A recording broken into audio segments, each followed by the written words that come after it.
Nuestra próxima conversación va a ser con Irene Kitt. Ella es investigadora, pedagoga y presidenta de la Asociación Civil Educación para Todos, pero hoy está convocada en el programa para hablar como referente de Argentinos por la Educación. Bienvenida, Irene, a Citas de Radio. Mi nombre es Elisa Peirano. ¿Cómo estás? Buenas tardes, Elisa. Muchísimas gracias por la convocatoria, la invitación y por dedicarle tiempo a educación. Muchas gracias de verdad. Ay, Irene, qué importante este tema y qué urgente es que justamente generemos conversaciones al respecto. Así que bueno, vaya nuestro aporte a poder conversar.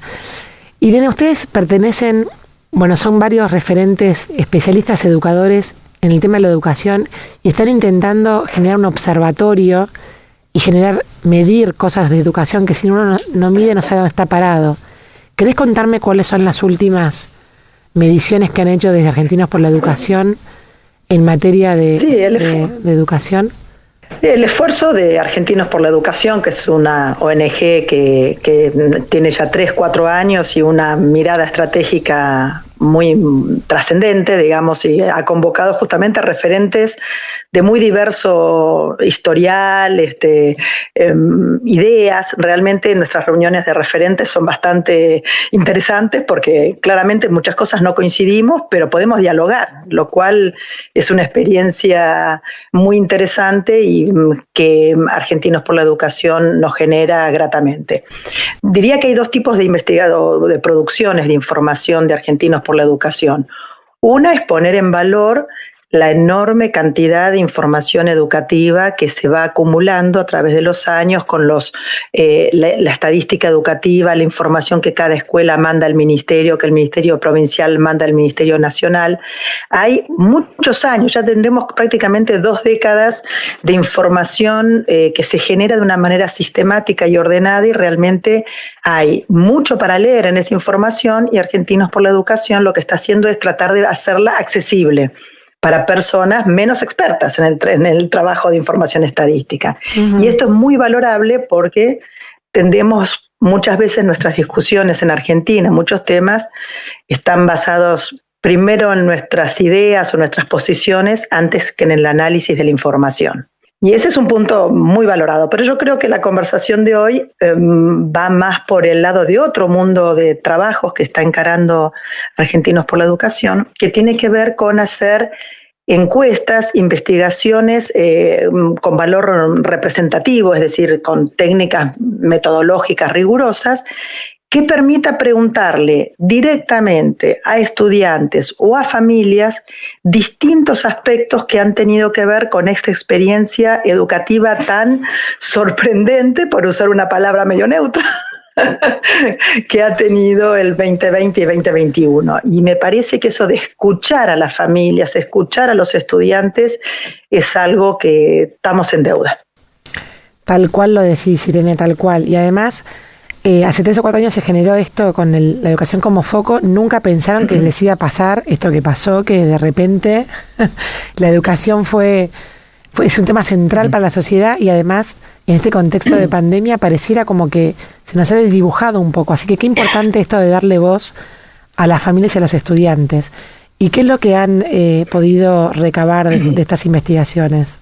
Sí, algunas ideas, digamos, para que creo que son de interés, pensando en una audiencia que tal vez están escuchando docentes y gente que trabaja en el sistema educativo, pero también familias, personas que tienen hijos, que tienen nietos, sobrinos o que propiamente son estudiantes. La idea es comentar algunos datos que hablan de este puente, por así decirlo, entre familias y docentes. Una de las cosas que se encontró en esta última investigación, que tiene muchos datos, que está centrada en escuelas primarias, estatales y urbanas, representativo de todo el país. Ahí se encontraron algunas cosas que nos interpelan bastante y algunas que tienen algunos resultados un poco paradojales. La primera cuestión que quiero destacar, me parece que es bien importante, es que como sea, hay una modalidad de clase presencial que no hace falta que diga, no importa el porcentaje, es muy baja la cantidad de estudiantes que están pudiendo ir regularmente a la escuela en forma presencial, El tema es que para la gran mayoría de los estudiantes que no están pudiendo ir a esta actividad presencial, el 45%, o sea, un poquito menos de la mitad, dedica tiempo a estudiar entre 2 y 4 horas por día. Y el siguiente porcentaje de estos que no van a la escuela es que el 37%, es decir, prácticamente 4 de cada 10, dedica menos de 2 horas por día para estudiar.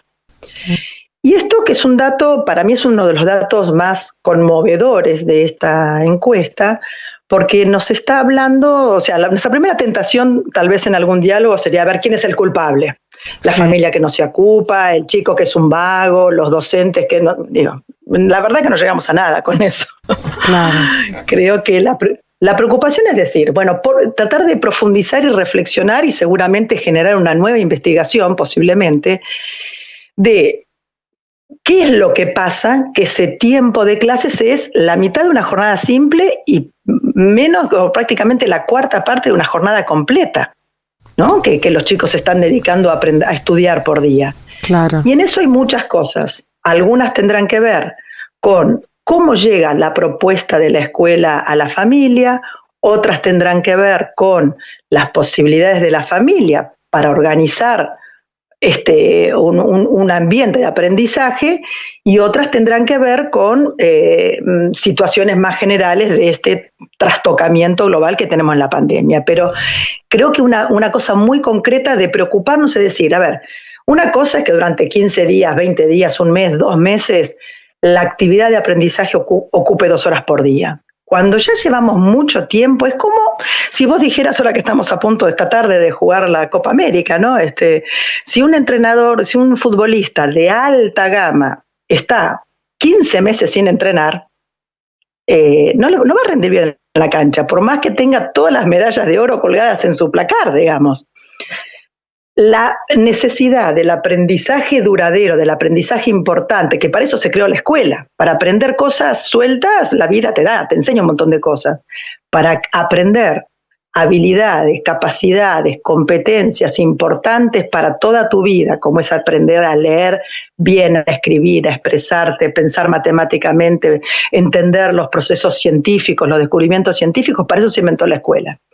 Y la escuela genera un entorno de aprendizaje acumulativo, regular, día a día, sostenido. A veces nos molesta, estamos cansados cuando somos estudiantes, sobre todo en la secundaria, no es que nos gusta, pero el efecto que queda en tu cabeza de ese aprendizaje sistemático, de ese tiempo, claramente se está viendo perjudicado.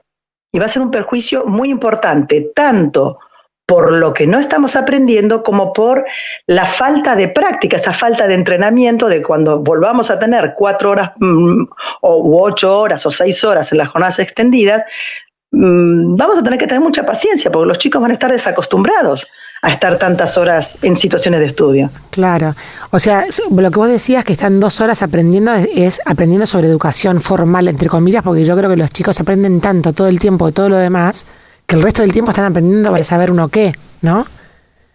Totalmente de acuerdo en ese sentido, es decir, el ser humano, a Dios gracias, hemos llegado hasta aquí porque tenemos esa capacidad, esa curiosidad, esa inquietud, y justamente muchas veces que nos hacían notas o conversábamos el año pasado, nunca nos gustó la idea del año perdido. No fue un año perdido porque fue un año de vida con unos aprendizajes de toda magnitud. Exacto. Y de toda variedad. Exacto. Absolutamente. Ahora, Irene, en los trabajos que ustedes hacen, vamos a invitar a la audiencia a que se meta en la página argentinosporlaeducación.org, que ahí están los reportes y los informes, la verdad, muy presentados de una manera muy amigable y con cifras y datos que impactan. Con respecto a la virtualidad, ¿pudieron detectar si la virtualidad funciona como herramienta pedagógica, si la virtualidad prolongada sigue siendo efectiva o si disminuye su efectividad? Contame algo de la virtualidad si es que lo tienen estudiado. Exactamente, sí, porque es un tema además que también tiene como reflexiones en cascada, digamos, se ramifican las reflexiones. La primera cuestión fue, de las primeras cuestiones, que es la que de hecho toma muchos títulos de la prensa gráfica de este informe, que solo el 20% de las escuelas, digamos, de las escuelas en las cuales se tomó esta encuesta, que como decíamos antes tiene un valor de representatividad, se pudieron establecer clases sincrónicas docente-estudiante. Estas son de las palabras, viste, que aparecieron como la educación bimodal, y ahora tenemos las clases sincrónicas, digamos, para quien no tenga, a lo mejor no lo haya escuchado, es decir, bueno, cuando se hace un trabajo con la virtualidad, digamos, con las herramientas digitales, donde están conectados a la vez el docente con sus estudiantes y hay una actividad compartida basada en la tecnología.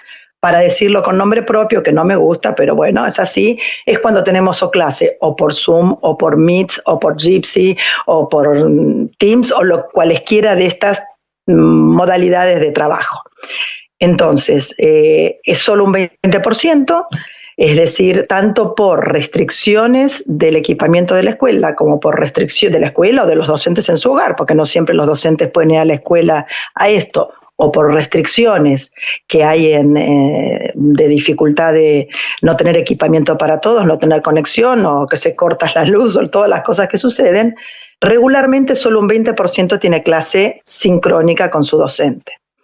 La mayoría de las actividades que llegan a las familias es a través o de un material impreso, entregado en físico, o de un material, ese mismo material, pero que llega por un WhatsApp, o por una cadena virtual, un Facebook, o lo que tenga la escuela, y de ahí se descarga, se imprime y se trabaja. Claro, o sea que un 20%, o sea, el 80% de los chicos no llegan a tener esta educación virtual, digamos, de manera sostenida y cosas. Exactamente. Es impresionante la cifra, ¿eh? Sí, no, es muy impresionante. Sí. Irene, y otra pregunta más. También, o sea, voy mezclando en varios temas, porque me parece interesantísimo lo que estás contando. Ahora, la deserción escolar, que era un problema desde antes de la pandemia, ¿lo tienen medido qué está sucediendo ahora? La verdad que no directamente, o sea, hay alguna información que se tomó particularmente, una investigación específica de trabajo en barrios populares, en 21 barrios populares, se hicieron una encuesta más cualitativa, más así con una muestra intencional, y se encontró, digamos, que por ejemplo un 25% en esa, no se puede hablar de representatividad nacional, ¿no? Pero en esa muestra prácticamente un 30% había dejado la escuela a lo largo del 2020, y de ese número la tercera parte ya desistía totalmente de volver a la escuela. Nosotros creemos, ahí ya sumamos el pensamiento de muchos educadores, más allá del observatorio y demás, es decir, ese vínculo, sobre todo cuando ya vas avanzando en la escuela primaria, en los grados superiores y sobre todo en la secundaria, hay la construcción de un vínculo, de una relación entre los estudiantes y la escuela, que partiendo de una base muy positiva, sin duda que uno se va desapegando. Es como vos decís, bueno, qué sé yo, te mudás y vos decís, ay, nunca voy a poder vivir lejos de esta casa, que era mi infancia y qué sé yo. Y bueno, cuando te mudaste a otro lugar y empezaste a vivir, te acostumbraste a otras cosas y queda como un recuerdo grato, pero no como esa ansiedad, esa vividez que tenía, esa sensación de que no voy a poder vivir lejos de mi casa de mi infancia. Claro. Entonces, el gran desafío y el gran tema es, como educadores, como sistema, como comunicadores y demás, es saber que este número va a ser alto. La verdad, a este punto poco, personalmente, no digo que no me importa nada, pero sé que es un número que, como tú dices, va a ser mayor que años anteriores, y el gran problema es cómo estamos preparados para recibirlo, o cómo nos vamos preparando para recibir a esos estudiantes que están desalentados, que perdieron el vínculo con las personas de la escuela, con la institución escuela, pero sobre todo, y creo que esto es lo principal, con sus propias capacidades de aprender. Claro. Es decir, el estudiante que le iba más o menos y que necesitaba, que el profesor le explicara varias veces, que el compañero que tenía onda, viste, lo invitara a la casa o se quedara en el recreo explicándole e iba transitando como debe ser en una comunidad. Bueno, creemos en que parte de un crecimiento democrático y republicano y popular, digamos, ¿no? Porque creemos justamente que ninguno tiene la verdad completa, así por más que hagas la muestra más representativa, uno siempre tiene justamente que el científico, sobre todo el científico en ciencias sociales, sabe que no estamos ante el descubrimiento de leyes del orden de la naturaleza, inamovibles, nada más, ¿no? Pero justamente creo que uno de los temas más importantes y a lo que apuesta desde este lugar, digamos, que es el lugar de la participación de la sociedad, creemos que hay que hay que seguir insistiendo, no hay que desalentarse. Estamos muy acostumbrados a una relación bastante unidireccional. También a los docentes les pasa esto, ¿no? O sea, los docentes, los gremios docentes tienen un lugar de participación que representa una cantidad muy importante de los docentes, pero no a todos. O sea, muchos docentes también se enteran el día anterior que se vuelve a la presencialidad o se vuelve a la virtualidad y se enteran el día anterior. Tengo hijos y yernos en el sistema educativo. Claro, como que no hay una construcción consensuada, digamos, de las acciones, y la comunicación también es compleja en esos ambientes, ¿no? Yo creo que es muy compleja y entonces y en este contexto de incertidumbre, es decir, yo creo que nadie en su digamos razonablemente puede decirle a tal o cual ministerio, asegúrame que el 14 de junio a las 8 de la mañana la escuela está abierta. Creo que no sería razonable plantear eso, pero creo que estamos en deuda con la sociedad, todos los que de alguna manera tenemos que ver, ya sea porque tenemos poder de influencia por ser funcionario, yo no lo soy, pero digo, quien tiene poder de influencia por ser funcionario o desde la academia o desde la comunicación, creemos que hay que ayudar a decir, miren, no sabemos cómo va a ser, pero tenemos un plan o un protocolo, ya que está tan de moda la palabra. En caso de presencialidad, miren, los chicos van a ir y tienen que llevar su carpeta porque van a trabajar temas nuevos que no trabajaron en clase. Estoy diciendo cualquier cosa, no digo que tenga que ser esta. Sí. Si tenemos que cortar la presencialidad y hay virtualidad, vamos a tener 3 encuentros semanales sincrónicos y vamos a entregar. Sí, si no plan. Hay Claro, si no hay, yo ahora estábamos comentando, digamos, con varios compañeros, colegas y demás, es decir, estamos muy obsesionados por el tema de la falta de conectividad y las dificultades de la conectividad, pero también hay evidencia robustísima de que un elemento esencial y que fortalece al estudiante en ese rol de estudiante es leer, ¿no? Y yo digo, bueno, ¿por qué no podemos, junto con la asignación universal por hijo o de alguna manera de las tantas que hoy se puede hacer, que llegue un voucher a cada familia, un voucher, un vale, un bono, decirle lo que fuera, para que cada chico pueda elegir 2 libros que le gusten? Será de los aviones, de los dinosaurios, de los caballeros, del skate, del rap, no importa, que lea desde su interés. Y eso no requiere ninguna tecnología, no requiere, hay muchas maneras en las cuales nosotros pudiéramos tener un protocolo y decimos, mire, si usted no puede darle, si no se puede dar una situación de aprendizaje totalmente en línea con lo que decías, bueno, ¿qué le interesa a su hijo? Que estudie de eso, que estudie, que lea, que sistematice, que escriba, que pueda hablar. Y eso es una manera de trabajar que no tiene la restricción de lo tecnológico. Eso es verdad. Ahora, también, como la pandemia afecta a todos los ámbitos de la vida de la familia, también estamos pidiéndole a los hogares y a las familias que se ocupen de algo que es realmente súper difícil para la mayoría, ¿no? Porque además están lidiando con las consecuencias de la propia, pandemia en la vida económica de las familias y todo. Entonces, en este micrófono pasó un director de escuela que decía, tenemos que sumar a la escuela para ayudar en la lucha contra la pandemia. En vez de cerrarla, usar la estructura establecida de edilicia, de contacto con las familias y demás, como estructura sanitaria, como estructura de alimentación, ni que hablar porque van a ser los bolsones de comida, los barrios carenciados, pero era como un llamado a decir, en vez de decir la escuela no porque contagia, es vacunamos esencialmente a los docentes y maestros, usemos a la escuela como una forma de proteger a los chicos justamente de la pandemia, porque están en un espacio controlado y protocolizado, y usémoslo como caso de detección, ¿no? Entonces, ¿cómo hay que, como decías vos, hay que hacer que la comunicación no sea unidireccional de un lado para otro, sino que se escuchen todas las voces, ¿no? Sí, creo que creo que hay una ventana y lamentablemente a veces uno observa con mucha pena cómo se digamos, si uno fuera, digamos, yo he sido docente mucho tiempo, imagino el director de la escuela, uno no permitiría en la escuela que se hable como a veces se habla en la política. Sería un gesto de mala educación, sería un gesto de falta de convivencia, de falta de tolerancia. Uno tendría que corregir a sus alumnos si sus alumnos hablaran entre sí, como muchos políticos y muchos decisores hablan entre sí. Tendría la responsabilidad de corregirlo y enseñarles a dialogar, ¿no es cierto? Claro. Y en ese sentido creo que hay una apertura, de todas maneras, que está ocurriendo en la base. Yo creo que somos muchos los que creemos, no es solo personal, que había un discurso muy frecuente en ciertos circuitos, yo soy docente de entre los docentes, como que la familia no le interesaba la educación, como que iba y nos llevaba a los chicos como una guardería y que no le interesaba la educación.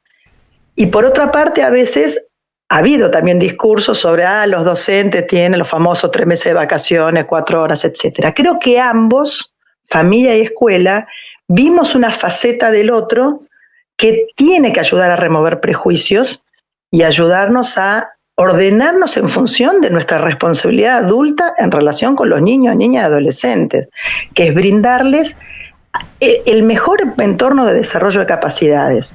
Una cosa que tenía que ver mucho, por ejemplo, con algo que dijiste al principio y que lo quiero resaltar porque te lo agradezco que lo hayas dicho, porque muchas veces parece que el problema de que no haya escolaridad es que no van a conocer el Tratado de Tordesillas, ¿viste? Ese va a ser el problema o que no.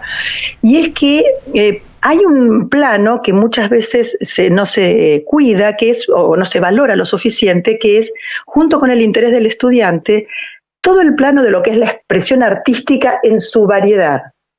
Plástica, dibujar, pintar, cantar, escribir, narrar, stand-up, rap, cosas nuevas. O sea, la expresión artística es una expresión cognitiva también. No es solamente, es fundamentalmente, pero tiene un componente expresivo vital. Yo tengo algo que percibo de una manera determinada y quiero encontrar una forma tal de contarlo a otro.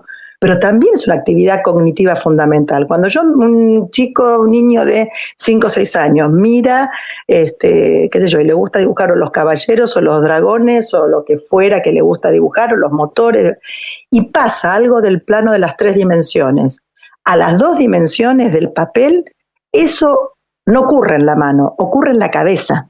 Es una actividad cognitiva. Entonces, siempre tenemos alternativas que aún en contextos o menos letrados, o contextos, a lo mejor hay alguien, con mucho nivel educativo, pero que está trabajando muchísimo, o que tiene muchos hijos. Yo tengo una hija que está esperando el 5º hijo, o sea que más allá es un torbellino la casa. Imagina. Está en especie de extinción esa mujer, con lo que salió hace poco en el diario. Irene, perdón, no, pero está diciendo que siempre tenemos alternativas como desarrollar otras capacidades cognitivas. ¿Ese era tu punto?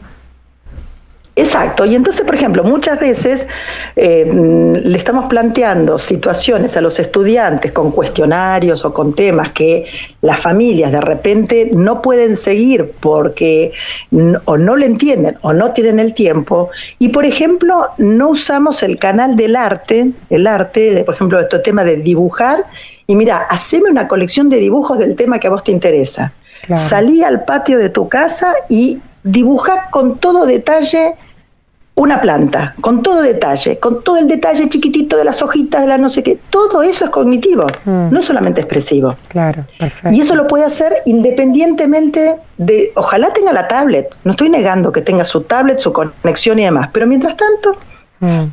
Buenísimo. Ángeles, te quería hacer una pregunta, Irene. Irene, yo pensaba en esta cifra mínima en realidad de los que sí tienen virtualidad, ¿no? Que son la minoría. Si tienen algún dato de cómo no sé, de algunas estadísticas de lo que se puede ver de esta manera de educar, si funciona, cómo lo reciben los chicos, cuál es la eficiencia de esta metodología, qué se sabe de la virtualidad en la educación. Sobre todo hablábamos antes de tener la nota con vos, en edades que por ahí son fundamentales la presencialidad, ¿no? Porque por ahí una cosa es universitario y otra cosa es el chiquito que empieza a escribir, por ejemplo, primer grado. ¿Qué sabes de eso? Bueno, claramente quiero decir que voy a hablar a título personal, no compromete a Argentinos por la Educación lo que voy a decir, porque de acuerdo a lo que he investigado, a lo que conozco, creo que tenemos que aceptar que este tipo de contactos es lo que tenemos a la mano para hacer en este contexto de pandemia.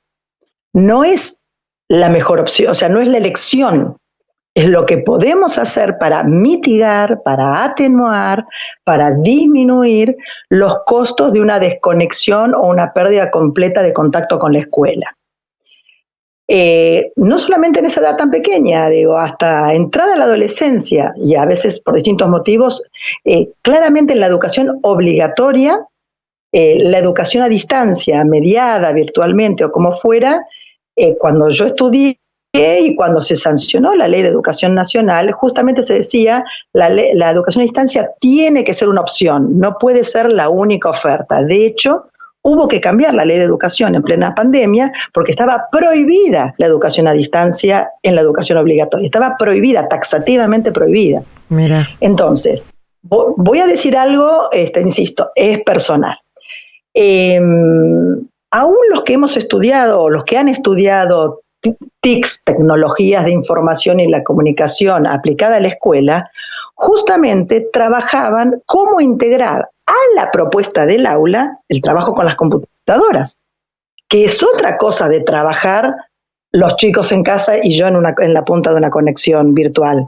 Aún en escuelas que habían avanzado mucho en este soporte, había, o con los teléfonos de los chicos, o con las tablets, o con las de Conectar Igualdad, o en un laboratorio de informática, el grupo, manteniéndose cara a cara el grupo, usaba la tecnología de la computadora.